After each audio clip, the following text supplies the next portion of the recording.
जोहार साथियों। नव वर्ष 2024 में आज पहली मुलाकात है आप लोगों से। बहुत बहुत अभिनंदन, शुभकामनाएं पूरे वर्ष के लिए, आगामी वर्षों के लिए। ये 2024 बड़ा निर्णायक वर्ष है, जब इस देश का संविधान, इस देश के आईन कायदे की रक्षा का जो पर्व होता है, जो मतदान होता है लोकतंत्र में, वो दोनों इस राज्य के लिए खासकर बेहद विशेष है, क्योंकि आगामी 4-5 माह में ही केंद्र मतलब पूरे देश के लिए निर्वाचन होना है, लोकसभा का, और साल के अंत तक राज्य विधानसभा का भी निर्वाचन होना है। हम सब जो ये 52 से जो निर्वाचन शुरू हुआ है, उसके पूर्व स्वतंत्र भारत में 1951 में भारत निर्वाचन आयोग का गठन हुआ, नियमावली बनी कि लोकसभा से लेकर ग्राम सभा तक, मतलब पंचायत तक,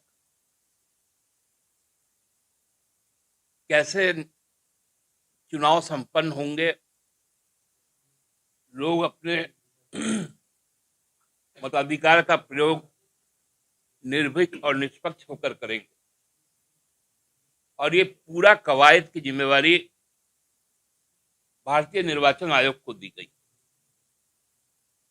यह तय किया गया कि भारत का निर्वाचन आयोग निष्पक्ष होकर सभी को समान अवसर प्रदान करते हुए निर्वाचन को संपन्न करवाएगा, और जो भी मतादेश होगा या जनादेश होगा, उसके अनुसार सरकार की गठन होगी। इसी परंपरा का निर्वहन करते हुए 2019 में विधानसभा का भी चुनाव हुआ। जनादेश और जन आशीर्वाद हमारे नेता, राज्य के प्रगतिशील मुख्यमंत्री श्री हेमंत सोरेन जी को भी मिला। सरकार का भी गठन हुआ, और सरकार गठन के बाद जब राज्य निर्माण और विकास की बात आई, तो वैश्विक महामारी ने उस पर एक ग्रहण लगाया। उस ग्रहण को हम लोगों ने बहुत शिद्दत के साथ, लोगों के सहयोग के साथ उसको भी उत्तीर्ण किया, और उसके पश्चात, जीवन बचाने के पश्चात, जो आजीविका को भी बचाने का काम किया, और पुनः राज्य में जो आकांक्षाएं थी लोगों की, उसके अनुरूप योजनाएं तय की, काम शुरू हुआ। सरकार पिछले 2 वर्षों में 2 बार लोगों के साथ सीधा संवाद के साथ जुड़ी, पूरी तरह से जो उनकी चाहिदाएं थी उसको समझा। ये शायद इस राज्य के लिए अभिशाप बन गया। हमारे जो प्रमुख प्रतिद्वंदी दल है यहाँ पर, उनको ये रास नहीं आया, क्योंकि जनादेश का अपहरण का एक लंबा इतिहास भारतीय जनता पार्टी का है। ये हम लोगों ने कर्नाटका से शुरू हुआ था, और कर्नाटका के बाद इसका प्रयोग मध्य प्रदेश में हुआ, महाराष्ट्र में हुआ, कोशिश राजस्थान में भी हुई,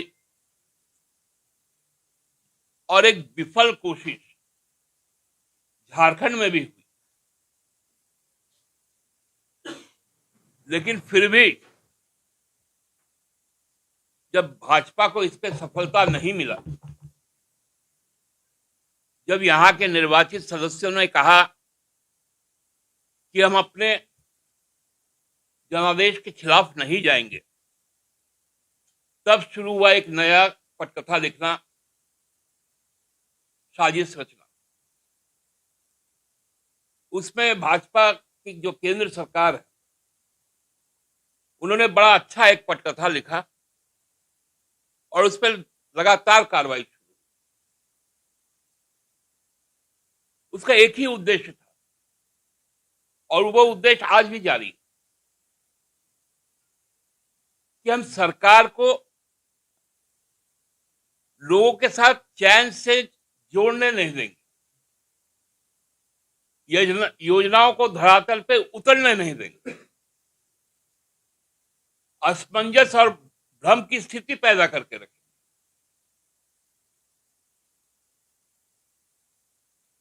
इतना ज्यादा भ्रम होगा कि लोग हतोत्साहित होंगे, लेकिन उनका यह मंसूबा भी पूरा नहीं होगा। गवर्नेंस को ट्रबलेंस में डालने के लिए हर प्रकार की चेष्टा हो रही है, लेकिन सरकार आज भी सचिवालय में, वहां बैठकर जरूरी जो सरकारी काम है उसका निष्पादन हो रहा है। लोगों तक जो हमारे कई 19 फ्लैगशिप जो हमारे स्कीम्स है, प्रोग्राम्स है, वो कैसे पहुंचे, क्योंकि किसी ने सोचा नहीं था कि यहां का आदिवासी का बच्चा, यहां का दलित का बच्चा, यहां का अल्पसंख्यक का बच्चा सरकारी खर्च पर विदेश में जाकर शिक्षा ग्रहण करेगा, उच्च शिक्षा ग्रहण करेगा। भाजपा घबरा गई कि ये कौन सा सर्वजन पेंशन योजना है जिसमें पूरा का पूरा सामाजिक सुरक्षा समेटे हुए, महिला सशक्तिकरण,